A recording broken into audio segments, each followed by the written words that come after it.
Hello everyone, welcome to this course of alternate energy। आज हम लोग एक नया चैप्टर चालू कर रहे हैं, that is biomass. We will study biomass. Biomass के सोर्सेस क्या हैं, कहाँ कहाँ से हमें बायोमास मिलता है, कैसे बायोमास को हम कन्वर्ट करते हैं। इसके अंदर हम देखेंगे गैसिफिकेशन प्रोसेस, किस तरह से हम लोग गैस का एक प्रोसेस करते हैं, बायोमास से गैस निकाल के उस गैस का यूज करते हैं। वेरियस टाइप्स ऑफ गैसीफायर्स हम लोग देखेंगे, and lastly the application of and advantages of gasifier. जैसा कि पिक्चर में देख रहे हैं, this is biomass sources. So here we have the agriculture crops, sewage, solid waste from municipal, animal residue, industrial residue, forestry crops and resources। तो ये सारे मिल के हमें कंट्रीब्यूट करता है, मिल के बनाता है बायोमास। कैसे बायोमास बनता है, कैसे हम इसको यूटिलाइज करते हैं। This is also A renewable energy source, जो चीज़ डिकम्पोज हो जाने के बाद वापस फिर हमें रिगेन करना होगा, वापस मिलता है। So let us start. First of all we will see what is the biomass. The total mass of a living matter within a given unit of environmental area. This is the biomass, the total mass of a living matter. Plant material है इसके अंदर, vegetation और agriculture waste use as a fuel और energy source. Biomass is organic matter produced by plants both terrestrial, aquatic and their derivatives. कहीं का भी plants हो सकता है, एक्वेटिक भी हो सकता है। Biomass can be considered as a renewable energy source because plant life renew and adds to life every year. So basically इसका जो मेन इम्पोर्टेंट सोर्स है वो सोलर एनर्जी ही है। Actually this is also a waste product of solar energy, by product कर सकते हैं।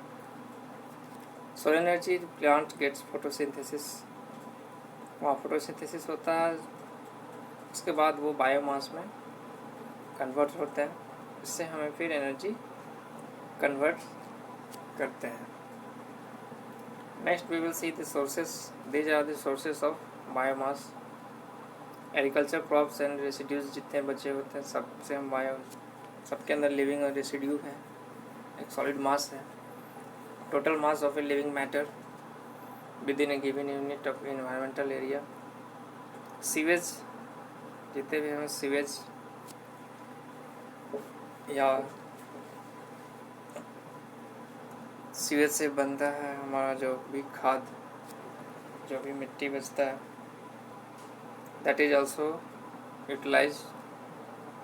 Municipal solid waste, जो अभी हम म्यूनिसिपलिटी से जो भी कचरा हम इकट्ठा करके जितने भी सॉलिड वेस्ट है सब को यूज कर सकते हैं। Animal residue, industrial residue, forestry and crops, these all we can use as a biomass sources. So let us see the sources. First of all, field and plantation biomass, agriculture crops residue जैसे crops है, stalks है, straw, cane, thrashes, सबको use कर सकते हैं हम लोग agriculture crop में। edible matters from crops, environmentally spoiled grains, pulses, fruit nuts, spices, seeds, land, etc. dedicated energy crops, bamboo plantation debris, leaves, barks, trunks, livestock waste from fields. मतलब field and plantation का सारा product हम लोग use कर सकते हैं। Next is our urban waste. Urban waste है हमारा म्यूनिसिपल सॉलिड वेस्ट। डेली कई मेट्रिक टन सॉलिड वेस्ट हमारे म्यूनिसिपल में कलेक्ट होता है। We can use all this as a biomass. Sewage sludges को यूज कर सकते हैं। Kitchen and canteen waste. Next we have the industrial biomass. इसके अंदर आता है agro industrial processed biomass and their waste husk. Agro based industry जो होती हैं, जितने भी एग्रीकल्चर को यूज करती हैं, सपोज जैसे शुगर कैन से शुगर बनता है, दैट शुगर इंडस्ट्री का जो वेस्ट प्रोडक्ट है वो directly we can use as a biomass. Oil cake, जो तेल निकालने वाली घनी होती है, कच्ची घनीज, दैट घनी we can use the cake बचा रहता है after taking out the oil. Sugar molasses hide in skin waste, fruits and pulp debris, saw waste, wood pulp and paper shavings, fermented microwave mass, इनको भी use कर सकते हैं। Then we have the forest biomass, log residues, timber, forest floor, debris, animal carcass, everything we can use as a biomass. And lastly we have the aquatic biomass, is seaweeds जैसे कि kelp है, fresh water weeds जैसे कि water hyacinth, dead fishes, micro algae blooms, ये directly हम लोग use कर सकते हैं as a biomass. So let us see biomass को हम लोग कन्वर्ट कैसे करते हैं as a energy source. Biomass conversion हम देखेंगे। एक्चुअली यहाँ पर थर्मोकेमिकल, बायोकेमिकल एंड मैकेनिकल 3 तरह से कन्वर्सन हम कर सकते हैं। इसके अंदर आता है हमारा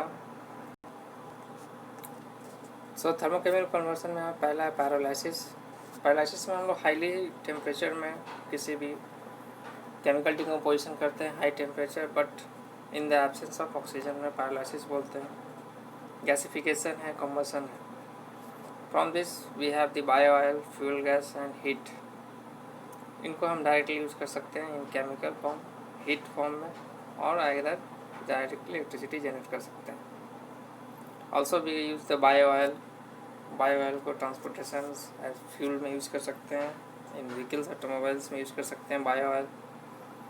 नेक्स्ट इज और बायोकेमिकल कन्वर्सन, जिससे फर्मेंटेशन होता है या डाइजेशन होता है, जिसके अंदर से गैस होता है ethanol and biogas. This biogas is also, it can run the generator and we can produce electricity. Here biogas also is a transportation fuel.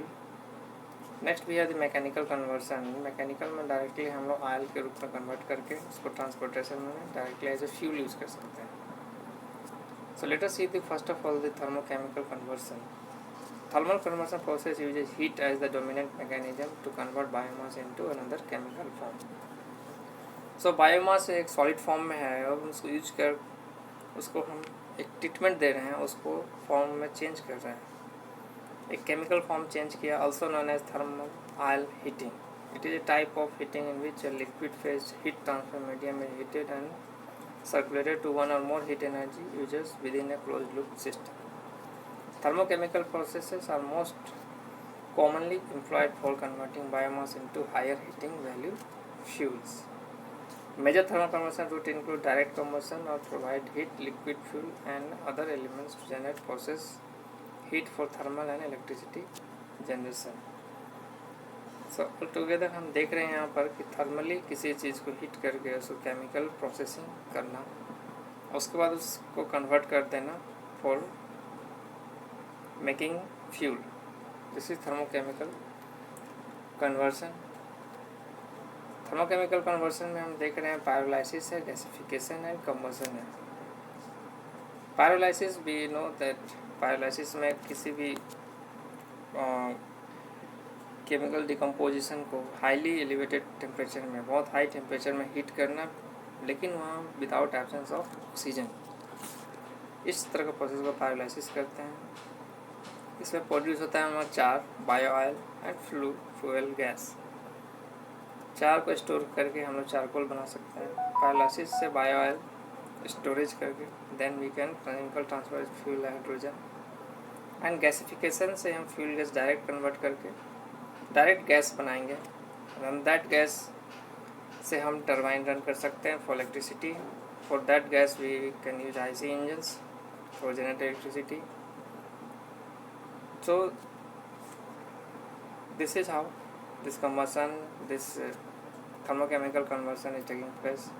Thermally हम कन्वर्ट किए हैं उसको केमिकल्स, और उस केमिकल को यूज हो रहा है that chemical as a fuel for generating electricity power और रन बॉयलर और turbine. Next we will mainly focus our part in gasification. ये हमारे सिलेबस में है। गैसिफिकेशन को हम यहाँ ज़्यादा ध्यान देंगे। सो let us see the gasification. Gasification is a thermochemical process that converts any carbon-containing material into combustible gas by supplying a restricted amount of oxygen. तो एक तरह का एक कम्बसन हो रहा है। गैसिफिकेशन जस्ट एक तरह का कम्बसन है, किसी चीज़ को हम कन्वर्ट कर रहे हैं, जला रहे हैं, एक केमिकल प्रोसेस हो रहा है जिसमें हम कन्वर्ट कर रहे हैं उस कार्बन कंटेनिंग सब्सटेंस को गैस के फॉर्म में। In case of biomass feedstock, this gas is known as wood gas, producer gas or syngas, which composed primarily of carbon monoxide and hydrogen as fuels, together with a small amount of methane. ये हमारा produce होता है. It will also contain other compounds such as sulfur, nitrogen oxide, depending on chemical formation of the fuel. Under typical gasification condition, oxygen levels are restricted to less than 30% of that required for complete combustion. सो जैसा कि हम जानते हैं यहाँ पर हमारा restricted oxygen supply करके ही हम यहाँ प्रोसेस करते हैं, otherwise this whole mass will convert into ash. Fully अगर ऑक्सीजन देंगे तो ये हमारा बायोमास डायरेक्टली कन्वर्ट हो जाएगा ऐश में, बट भी वो रिस्ट्रिक्टेड एयर दे के हम उसे प्रोड्यूसर गैस में कन्वर्ट करते हैं। ये एक तरह का गैसिफिकेशन का डिफरेंट जोन दिखा रहा है। नीचे ऐश जोन है जहाँ ऐश कलेक्ट होगा, बायोमास हम ऊपर से इसमें फीड करेंगे। We have the drying zone जहाँ सूखेगा, पायलसी जोन जहाँ रिस्ट्रिक्टेड ऑक्सीजन में हीट होगा, then reduction zone, then combustion होगा यहाँ finally, and this result will be that हमें एक गैस मिलेगा जो गैस हम प्रोड्यूस कर रहे हैं, that gas we will use as a fuel. So we will see this gasification takes place by heating the biomass with limited oxygen or air, deficient oxygen and air to produce low heating value gas, or by reacting it with steam and oxygen at high pressure and temperature to produce medium heating value gas like hydrogen, carbon monoxide, methane, nitrogen. Mainly हम जानते हैं कि hydrocarbons हमारे अंदर biomass के अंदर होता है। सो कार्बन का यहाँ पर हमें कंपाउंड मिल जाता है, कार्बन मोनोक्साइड या मीथेन मिलेगा, hydrogen we have and nitrogen already रहता है। Here we have one gasification process. यहाँ पर हम देख रहे हैं दिस वी आर, यहाँ पर हमारा बायोमास है वेस्ट जो इनलेट कर रहे हैं। दिस इज़ प्लाज्मा टॉर्च, एक तरह का कम्बशन हो रहा है। इसमें हम देख रहे हैं कि यहाँ पर हम कुछ स्टीम एंड ऑक्सीजन दोनों, स्टीम भी हम सप्लाई करते हैं with high pressure as the requirement of the fuel. जैसा फ्यूल चाहिए हमें वैसा हम उसे साथ ट्रीट करते हैं। Next we will see one biomass gasification process. Here we have see, यहाँ से हम वुड या बायोमास डाल रहे हैं, यहाँ से एयर दोनों तरफ से देखे we have the combustion here. यहाँ पर रिडक्शन हो रहा है, नीचे में गैस कलेक्ट हो रहा है, एंड क्योंकि ऊपर से जब फीड कर रहे हैं the gas which is coming, नीचे से गैस निकल रहा है, दिस प्रोड्यूसर गैस। इस गैस को हम यूज कर रहे हैं for running A boiler. Boiler से स्टीम प्रोड्यूस हो रहा है टू रन टरबाइन, टरबाइन से स्टीम डायरेक्ट फिर हमारा वाटर कन्वर्ट हो रहा है, कंडेंसेट होके वाटर में अगेन कमिंग हियर, अगेन यहाँ पर हम उसको स्टीम कन्वर्ट कर रहे हैं वाटर को, और ये सर्कल चलता रहता है। यहाँ पे जब स्टीम से टरबाइन रोटेट कर रहा है हमारे जनरेटर को, then we have the electricity to the load. Biomass is heated with no oxygen or only about 1/3 oxygen for efficient combustion. It gasifies to a mixture of carbon monoxide and hydrogen, या synthesis gas या सिंगैस कहते हैं। That has an energy content of 5 to 20 megajoule per Newton metric cube।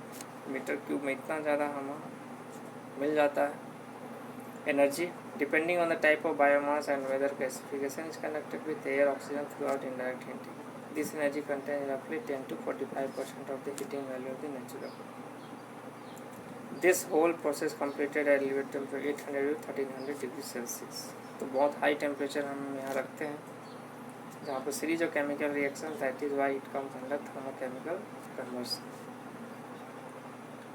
Next we will see this process इसके अंदर जब हम biomass को ये डालते हैं, ये हमारा गैसिफिकेशन प्रोसेस है। फर्स्ट ऑफ ऑल ड्राइंग होता है, water vapour is driven of the biomass. सबसे पहले हम इसको सुखाते हैं, उसके अंदर जो ह्यूमिडिटी कंटेंट है, जो भी हमारा वुड है, सीवेज है, या जो भी हमारे पास वेस्ट ऑर्गेनिक मैटर है, उन सब के अंदर पहले हम ह्यूमिडिटी को निकालते हैं। We dry this, then we have the pyrolysis process to dry the biomass decomposed organic vapours.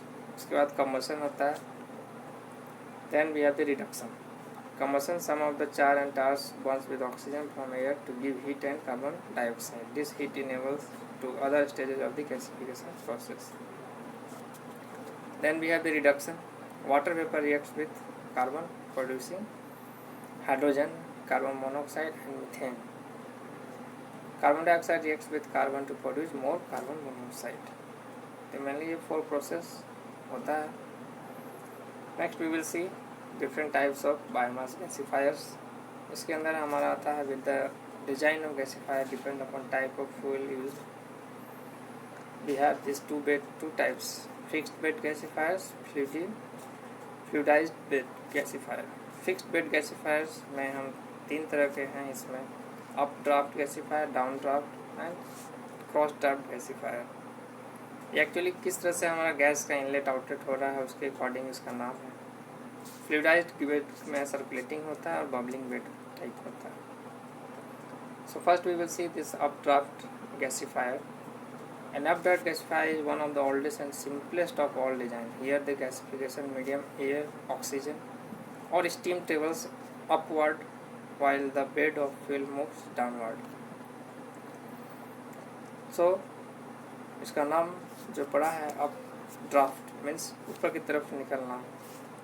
That is why यहाँ पर जो देख रहे हैं एयर, ऑक्सीजन और स्टीम जो भी मीडियम कर रहे हैं travels upward while the bed of fuel moves downward and thus the gas and solid are counter current mode, दोनों ऊपर नीचे की दिशा में है।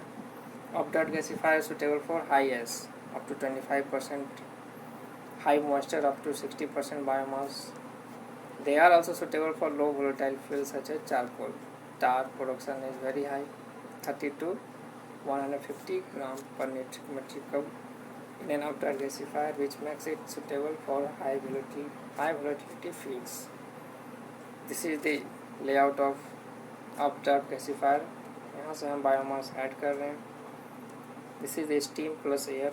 यहाँ ऑक्सीडेशन, पायरोलाइसिस, गैसिफिकेशन, फर्स्ट चारों प्रोसेस होने के बाद हमारा जो प्रोड्यूसर गैस है वो मिलता है। दिस इज द ग्रेट, एक तरह का जाली होता है जिसमें कि हमारा जो ऐश है वो छन के नीचे आ जाता है। बिल्कुल एक तरह का एक पोर्टेबल जो हम लोग घर में कोयला का चूल्हा यूज करते हैं, बिल्कुल उसी तरह ये डिज़ाइन किया गया है। Next we have this downdraft gasifier. Downdraft gasifier is co-current reactor where air enters the gasifier at certain height below the top. The product gas flows downward, giving the name downdraft. यहाँ पर जो gas है हमारा, this gas will coming from the downside. इसके चलते हमारा इसका नाम पड़ा downdraft.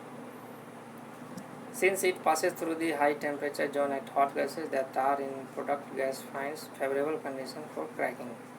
Downward draft gasifier work well with internal combustion engine.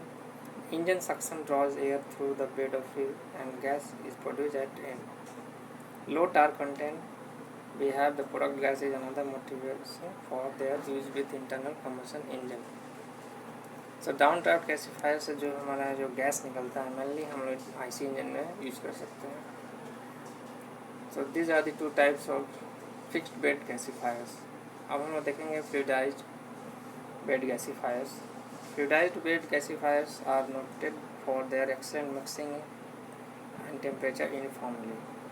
A fluidized bed is made of granular solid called bed materials that are kept in a semi-suspended condition. इसी को fluidized कहते हैं by the passage of the gasifying medium through them at the appropriate velocities. Fluidized bed design has proved to be particularly advantageous for gasification of biomass.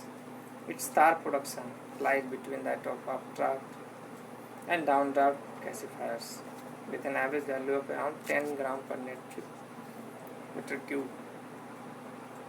Fluidised gasifiers का एक type हम देख रहे हैं बबलिंग फ्लूइडाइज्ड गैस। तो bubbling fluidized bed gasifiers में mostly the common type of fluidized biomass crushed to less than 10 mm crushed करके हम यहाँ पर डालते हैं into a bed of hot material. These bed materials are fluidized with steam, air or oxygen or their combustion depending upon choice of gasification medium. तो यहाँ पर हम देख रहे हैं स्टीम इसके अंदर डाल रहे हैं। We have the air inlet,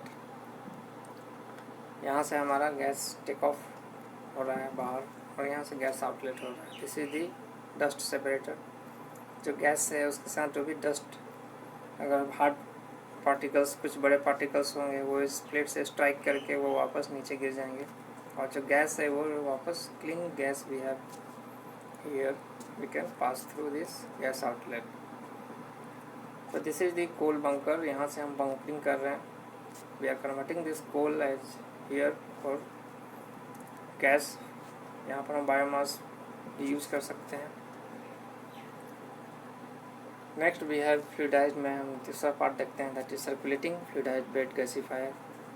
circulating and bubbling fluidized beds are significantly differ in their hydrodynamic.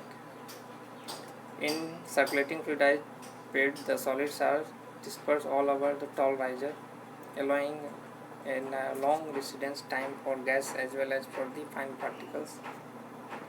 The fluidization velocity is much higher, 3.5 to 5 meter per second than that in bubbling bed.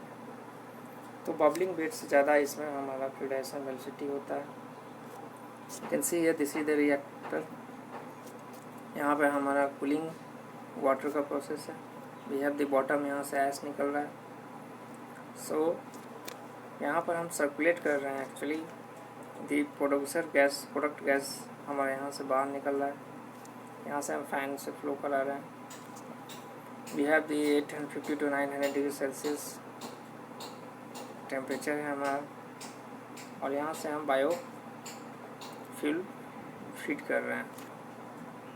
Also, there is a large-scale migration of solid out of CFB risers. These are captured and continuously returned to the riser base. The recycle rate of the solid and the fluidization velocity in the riser are sufficiently high to maintain the riser in a special hydrodynamic condition known as fast fluidized bed. So, ये हमारा circulating fluidized bed gasifier है। Circulating means हम इसको बार बार circulate करके हम जो भी flue gas है हमारा, जो भी हमारा बायोमास है वो सर्कुलेट हो रहा है जब तक कि टोटली उसका पूरा गैस को हम निकाल ना लें, तब तक हम यहाँ पे यूज करते हैं। This is the fluidized bed gasifier. तो अभी हमने देखा fixed bed and fluidised bed, दोनों का हम देखते हैं उसका एडवांटेजेस क्या क्या है।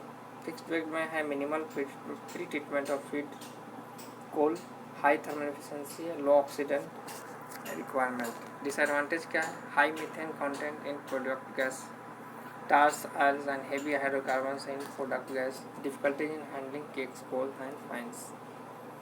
फ्लूइडाइज्ड बेड में एडवांटेज है हाई चार्ज रिसाइकलिंग रेट है, uniform and moderate temperature. Disadvantage क्या है? Moderate oxygen and steam requirement है यहाँ पर, जिसके कारण से ऑपरेटिंग कॉस्ट हाई है। Difficulty in handling caking coals, increase maintenance, difficult to obtain high conversion rate of for high rank coals. Let us we have the advantage of biomass gasifications. Main advantage biomass gasification का है कि producer a more convenient, easily controllable form of cleaner fuel for both thermal energy and electricity generation, and provides a mean to reduce or remove conventional fossil fuels. जो भी हम petroleum products में conventional use कर रहे थे, इसको हम reduce कर सकते हैं by using this biomass gasification. Gasification gives biomass the flexibility to fuel a wide range of electricity generation. Gas turbine, fuel cells and reciprocating engines हम लोग रन कर सकते हैं। Wide variety of biomass material can be gasified, many of which would be difficult to burn otherwise. Gasification offers one means of processing waste fuels. many of which can be problematic. Gasification has the potential of reducing emission of pollutants and greenhouse gases per unit energy output. This is very important part. Reduction of emission of pollutants. Projected processes efficiencies are higher than the direct combustion system and comparable with the fossil system. So this is the end of the gasification process. आज हमने इस biomass के बारे में जाना, biomass sources क्या है, क्या तरह के हमारा कन्वर्सन होता है, thermal conversion, then we have gasification. Gasification में हमने fixed bed and fluidised bed पढ़ा, उनका वेरियस टाइप्स पढ़ा. Lastly we have seen this advantages and of biomass. So thank you for giving time. Next we will see the continue with this chapter. हमारा second part फिर हम देखेंगे. Till then have a nice day.